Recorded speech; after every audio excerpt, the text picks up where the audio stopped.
Assalamualaikum warahmatullahi wabarakatuh. Di sini saya akan menjawab 3 pertanyaan yang berkaitan dengan video yang saya lihat. Dan soal pertama, 4 hal yang paling penting dalam video tersebut adalah 3 juta komunis Indonesia merebut kendali pemerintah dengan membunuh lawan mereka dalam satu malam pembantaian. Dan yang kedua, Jenderal Soeharto dan pasukannya yang menghancurkan kudeta komunis. Dan yang ketiga, beberapa orang disewa untuk menggantikan pekerja yang sering membolos dan hanya bekerja untuk setengah hari. Dan yang terakhir, Amerika telah membantu memberi Indonesia 870 juta dolar beras yang dikirimkan Amerika hanya untuk birokrat, bukan untuk rakyat jelata, dan rakyat jelata hanya memunguti beras-beras yang tidak sampai, yaitu yang hanya terjatuh di tanah. Dan soal yang kedua, mengapa terjadi sebuah perubahan kekuasaan dari Soekarno kepada Soeharto, yaitu karena pada masa Soekarno itu kepemimpinan yang sangat lemah, yang menyebabkan pimpinan tersebut berpindah ke tangan Soeharto, yang mana waktu itu Soeharto dianggap lebih pandai dan lebih tegas dalam memimpin.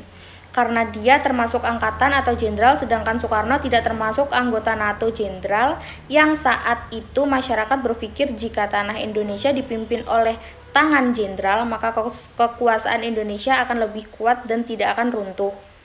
Tapi ternyata salah. Malah ketika kepemimpinan Soeharto di Indonesia pada saat itu malah menjadi keadaan yang kacau, di mana keadaan politik tidak seimbang ketika berada di tangan Soeharto, karena Soeharto adalah gabungan dari G30 SPKI, yang mana waktu itu adalah orang-orang yang ditakuti oleh partai karena mereka menganggap PPKI itu berdiri teguh atau berdiri keluar, padahal sebenarnya tidak. Tapi karena masyarakat itu buta akan pola pikir yang sangat tidak luas, maka mereka berpikir jika berada di tangan Soeharto maka Indonesia akan terjaga pada masanya. Sebaliknya, terjadi banyak bentrok ketika kepemimpinan Soeharto diserang oleh pola pikir yang belum tentu, belum mendasar, karena rendahnya pola pikir pada masyarakat pada saat itu. Dan soal yang terakhir yaitu pelajaran atau nilai yang dapat kita ambil dari video tersebut. Pelajaran yang saya ambil adalah pelajaran yang dapat diabaikan di kehidupan sehari-hari, yaitu jangan pernah menggantungkan sesuatu kepada orang lain dan teruslah berusaha untuk diri sendiri agar semuanya yang tercipta berasal dari diri sendiri. Karena hal yang paling berharga adalah ketika kita bisa menghargai pola pikir. Jika kita tidak menghargai dan merasakan bagaimana susahnya dalam berjuang, maka percayalah, tidak akan bisa menghargai perjuangan orang lain juga.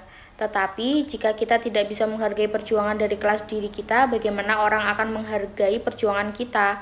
Karena sebuah perjuangan itu didasari oleh kemauan, tekad, keyakinan, dan kekuatan dalam hati. Jika hati kecil kita berkata kita yakin, kita bisa, kita mampu, maka semuanya akan mampu juga. Tapi berkebalikan, jika mindset kita berkata susah, berkata tak mampu, berkata tidak bisa, maka akan susah atau tak baik buat kita juga. Semuanya berdasarkan pola pikir kita. Indonesia akan dijajah habis-habisan dan bisa saja kalah jika waktu itu pola pikir mereka tidak yakin akan kemerdekaan yang didapat seperti sekarang. Tapi di masa ini mereka menggantungkan kemerdekaan kepada orang lain, dan mereka tidak mau untuk berjuang sendiri. Seandainya mereka berjuang sendiri, mereka mampu berdiri kokoh di kaki mereka sendiri dan tidak akan terjadi peperangan yang begitu rumit pada saat itu. Tapi waktu itu pola pikir mereka belum sampai ke sana, yang mengakibatkan banyaknya simpang siur, banyaknya perdebatan, banyaknya pola pikir yang berbeda, yang tidak ada ujung akhirnya sampai terjadilah banyak konflik pada masa itu.